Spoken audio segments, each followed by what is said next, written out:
मुख्यमंत्री पुष्कर सिंह धामी का बड़ा बयान सामने आया। प्रभावितों की सहमति से ही नया जोशीमठ बनेगा।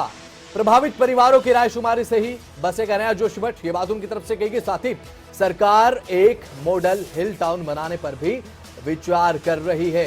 मुख्यमंत्री पुष्कर सिंह धामी ने चमोली के डीएम को इसे लेकर निर्देश भी दे दिए। साथ ही प्रभावित परिवारों के सुझाव लेकर शासन को जल्द ही रिपोर्ट भेजी जाएगी। इन खबरों को लेकर, इन खबरों पर ज्यादा बातचीत को लेकर, जानकारी साझा करने को लेकर हमारे उत्तराखंड से ब्यूरो चीफ राव शफात अली हमारे साथ लाइव जुड़ चुके हैं। शफात अली, अब समीक्षा भी की गई है और साथ ही निर्देश भी सीएम की तरफ से दे दिए गए हैं, किस तरह से देख रहे हैं इसे आप?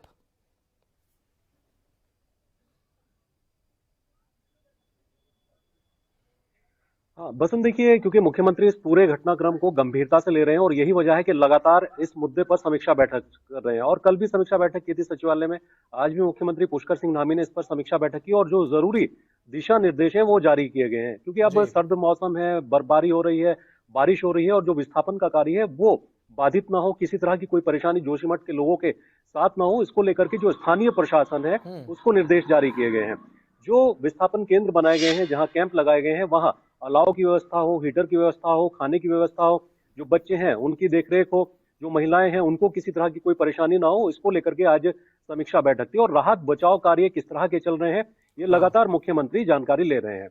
मुख्यमंत्री ने कहा है कि अब जो जोशीमठ नया बसेगा, ऐसा नहीं कि वो अपनी मर्जी से या राज्य सरकार कोई जबरदस्ती ऐसा जोशीमठ बसाएगी। लोगों की जो राय होगी उस राय शुमारी को करके, लोगों से राय लेकर के, क्योंकि एक समिति बना दी गई है, स्थानीय प्रशासन को निर्देश दे दिए गए हैं, उन लोगों से मिलकर के जो एक उपयुक्त जगह होगी, हालांकि अस्थायी तौर पर सिर्फ 6 जगह चिन्हित की गई हैं जहां अस्थायी तौर पर लोगों को रखा जा रहा है, लेकिन अस्थायी तौर पर वो जगह कौन सी होगी जहां जोशीमठ नया बसाया जाएगा, किस तरह का प्लान होगा, तो कुछ अभी रिपोर्ट्स आनी बाकी हैं।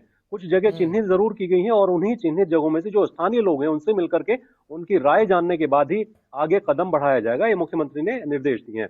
इसके साथ ही रंजीत सिन्हा जो आपदा सचिव हैं उन्होंने जानकारी दी है कि अभी हालात थोड़े से स्थिर हुए हैं। हालांकि जो मकानों की संख्या है दरारों की वो थोड़ी बढ़ी है, क्योंकि 850 से ज्यादा बढ़ गई है। अब 863 ऐसे मकान हो गए हैं जिनमें दरारें बढ़ी हैं। यानी पिछले 2 दिनों की बात करते हैं तो 5 मकान और ऐसे सामने आए जिनमें दरारें बढ़ी हैं। लेकिन हाँ, एक अच्छी बात है कि दरारों का जो दायरा है मकानों में वो नहीं बढ़ रहा है, क्योंकि जो क्रैकोमीटर लगाए गए थे, क्रैकोमीटर से जांच की गई तो उसमें ये पता चला कि जो दरारें लगातार बढ़ रही थी पिछले 1 महीने से, 15 दिन से, उसमें दरारें नहीं बढ़ रही हैं। लेकिन हाँ, धीरे धीरे जो भू धसाव का क्षेत्र है वो बढ़ता जा रहा है। और पूरे जोशीमठ की बात करें तो करीब 25% ऐसा इलाका है, बल्कि अब तो और ज्यादा हो चुका है, 27% ऐसा क्षेत्र है जो इस वक्त खतरे की जद में है। तो जो लोग हैं उनको लगातार शिफ्ट किया जा रहा है। 900 से ज्यादा लोगों को अभी तक विस्थापित किया जा चुका है कैंपों में, और लगातार जो स्थानीय प्रशासन है वहां पर नजर बनाए हुए उन लोगों को किसी तरह की कोई परेशानी ना हो, ये ख्याल रखा जा रहा है। जो कैंप में बच्चे हैं, ऐसी 81 संख्या है उन बच्चों की जिनको विस्थापित किया गया, और लगातार जो परीक्षण है स्वास्थ्य वो चल रहा है। इसके साथ ही 18 महिलाएं हैं, गर्भवती महिलाएं हैं, तो उनका इलाज भी चल रहा है। लेकिन अच्छी बात यह है कि जो स्कूल है, जो अस्पताल है, वो उस खतरे के दायरे में नहीं है, खतरे की जद में नहीं है। ये सबसे अच्छा एक राहत वाली खबर इसको कह सकते हैं। और जोशीमठ में क्योंकि इस वक्त थोड़ा सा लोग परेशान हैं और सर्दी भी बढ़ चुकी है, बर्फबारी हो रही है, तो विस्थापन का कार्य बाधित ना हो, इसको लेकर के जो एसडीआरएफ और एनडीआरएफ है इसको पूरी तरह से सतर्क किया गया है। पिछले अगर कल देर रात की बात करते हैं तो कल देर रात से ही वहां पर लगातार बर्फबारी है, तो इसको लेकर के थोड़ा सा दहशत का माहौल है, डर का माहौल है, क्योंकि अगर तेज बारिश हो जाती है तो जो दरारें हैं उनमें पानी जाएगा और जो खतरे की जद है वो और ज्यादा बढ़ सकती है। लेकिन एनडीआरएफ की 2 टुकड़ियां मौजूद हैं, एसडीआरएफ की 8 टुकड़ियां मौजूद हैं। स्थानीय प्रशासन लगातार सतर्क है और नजर बनाए हुए है, और स्थानीय लोगों को कोई परेशानी ना हो ये पूरी तरह से सुनिश्चित किया जा रहा है। ठीक है शफात अली, ऐसे में जिन परिवारों को विस्थापित किया गया है, शिफ्ट किया गया है, उन परिवारों के सामने आजीविका का संकट है। हालांकि किराए को लेकर तो सरकार पैसा दे रही है, राज्य सरकार पैसा दे रही है, प्रशासन इंतजाम कर रहा है, लेकिन आजीविका का जो संकट आन खड़ा हुआ है उसे लेकर भी सरकार की तरफ से कुछ इंतजाम किए गए हैं क्या?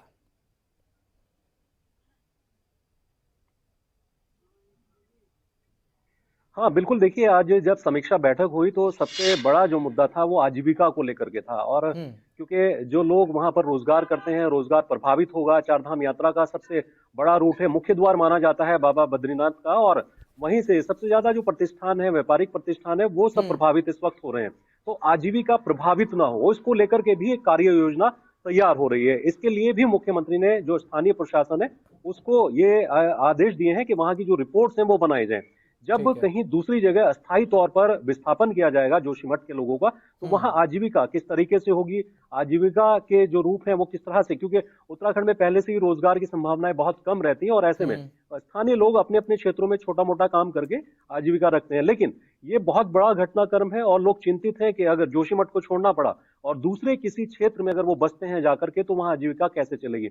इसके लिए भी राज्य सरकार एक कार्य योजना तैयार कर रही है और तमाम रिपोर्ट्स के बाद, क्योंकि केंद्र सरकार ने पूरा आश्वासन दिया है, भरोसा दिया है कि राज्य सरकार की मदद की जाएगी, जोशीमठ के लोगों की मदद की जाएगी, तो इसको लेकर के केंद्र सरकार और राज्य सरकार दोनों कार्य योजना तैयार करेंगे। सबसे पहली जो प्राथमिकता है राज्य की, मुख्यमंत्री ने कहा कि जो लोग हैं वहां पर इस वक्त असुरक्षित हैं, उनको सुरक्षित स्थानों पर ले जाया जाए। जी, तो अब देखने वाली बात होगी शफात अली कि क्या कुछ आगे कदम उठाए जाएंगे। तो फिलहाल के लिए आपका बहुत बहुत शुक्रिया।